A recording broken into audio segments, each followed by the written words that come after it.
enfin un film 100% français sur le Disney+, original. Original Disney+. Attention, attention mesdames et messieurs, Cocorico, production française sur la plateforme Riken. Merci les réglementations, nous forçons Disney à diffuser des films français. Voilà, Cocorico.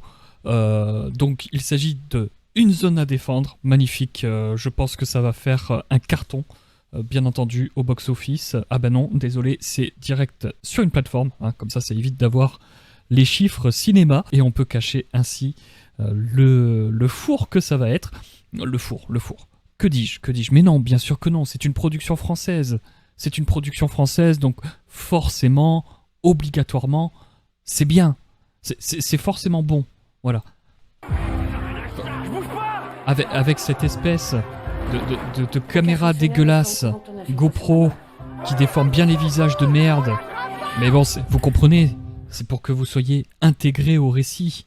Voilà, donc nous avons un flic infiltré, joué par cet acteur minable, dont j'ai déjà oublié le nom parce que tout le monde s'en bat les couilles, qui va donc s'infiltrer dans la ZAD, sûrement ZAD des Landes ou que sais-je encore, et qui va tomber amoureux d'une hippie de gauche maghrébine. Voilà le speech du film. C'est quoi ton nom déjà? Voilà, ça sent bon. Hein. Greg, l'année dernière on a grillé un flic, ça rend complètement parano. Voilà, ça va être cool. Je vous passe les détails, je vous passe l'introduction. Voilà, c'est une petite réaction à chaud. Enfin, à chaud, je l'ai vu il y a quelques petits jours. Je n'ai pas eu le temps de vous en faire part. Mais voilà ce que nous propose la production cinématographique française. C'est magnifique.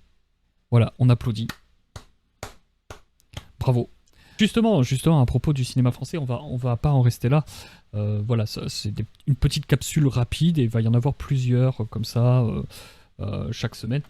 Nous allons passer sur l'article de touscontribuables.org, donc qui pointe du doigt les subventions au cinéma français. Donc dans cet article, on apprend que la production cinématographique française a été financée à hauteur de 31% par des fonds publics en 2022, soit un montant astronomique de 1,7 milliard d'euros, etc. etc.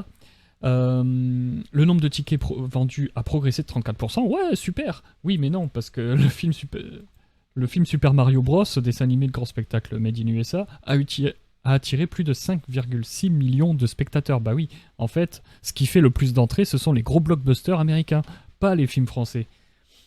Donc quand on regarde le quart des longs métrages diffusés en France, majoritairement des films d'auteur, totalisent moins de 10 000 spectateurs durant leur exploitation en salle. Beaucoup plafonnent sous les 5 000 entrées.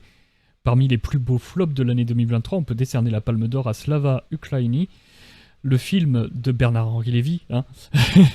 ça a fait son petit bad buzz. Mais en fait, les films n'ont pas de public. Les films français ne trouvent pas leur public. Et vous payez pour ça. Est-ce que c'est normal? Est-ce que c'est normal de payer pour des films que vous n'allez pas voir et de toute façon que personne ne va voir au final? Est-ce que c'est normal? Et après, on s'étonne d'avoir des films de merde comme ZAD à défendre. Voilà. On se plaint d'avoir ZAD à défendre. Mais oui, mais vous payez pour ça, les gars. Vous payez pour vous faire entuber. Alors, le problème de cet article, c'est quoi? Certes, de revoir, en fait, les aides au cinéma. Donc, par exemple, Roger Carucci préconise de réorienter les aides vers le soutien à la formation et responsabiliser les producteurs. 287 films agréés par le CNC en 2022. On sait comment fonctionne le CNC, hein, c'est du copinage, pour qu'ils se tournent vers des films qui ne seront pas visionnés uniquement par les projectionnistes. Oui, mais comment vous le savez, ça? Comment pouvez-vous le savoir si vous avez quand même du soutien à la formation? À partir du moment où l'État intervient sur le marché, il nuit totalement à l'adaptabilité du dit marché. Donc c'est impossible. Ça sera mieux, mais ce n'est pas le summum. C'est pas comme ça qu'on arrivera à faire quoi que ce soit. De plus, le rapporteur suggère de revoir les crédits d'impôt pour dépenses de production cinématographique, dit crédit d'impôt cinéma, ainsi que la niche fiscale des Sofica. Non mais en fait, vous supprimez juste tout. Vous supprimez tout, ça c'est de la merde. Voilà, là on a affaire à des pseudo-économistes qui regardent surtout beaucoup les tableaux. Par contre, qui n'ont pas de principe. Par principe, l'impôt, c'est du vol. Et en plus de ça, il est mal utilisé. Voilà. Principe, argument performatif. Toujours. Et ça match. Voilà. Apanage des particuliers fortunés, ces Sofica offrent jusqu'à 48% d'impôts et représentent un coût pour les finances publiques estimé à 35 millions en 2023. En quoi c'est un coût ? En quoi la perte d'argent du rackettage peut être un coût ? Ce n'est pas un coût, c'est un manque à gagner pour la mafia étatiste. Ah ça oui, ça oui. Voilà, donc touscontribuables.org, qui est censé protéger le citoyen et dénoncer les abus de l'État, trop de dépenses publiques, c'est trop d'impôts, point d'exclamation, en fait, vous êtes des putains de sociodémocrates de merde. Voilà, même si votre article est plutôt bon parce qu'il pointe du doigt le fait que le cinéma français, au final, n'est alimenté que par les subventions, puisque il n'y a pas de public. Voilà, on recense notamment Vortex de Gaspard Noé, 30 000 entrées, Cœur Vaillant de Mona Achache, 26 000 entrées, Ogre de Arnaud Malherbe, 20 000 entrées. Il y a sûrement des films d'auteur qui peuvent être très intéressants et qui ne font pas les entrées nécessaires.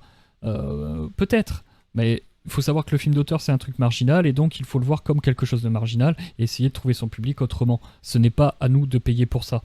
Et surtout, après, nous allons nous plaindre que la culture française est à chier, que les méchants américains, ils nous envahissent avec leurs films de super-héros. Ben ouais, mais vous proposez quelque chose en face. Mais il n'y a rien. Il n'y a rien. Quand l'État cherche à protéger quelque chose, c'est parce que c'est de la merde. Sinon, il n'y a pas besoin de le protéger. Si vraiment la production culturelle française était intéressante et intéressait les Français, il n'y aurait pas besoin, 1, de le protéger, et 2, de le subventionner. On subventionne que ce qui ne marche pas.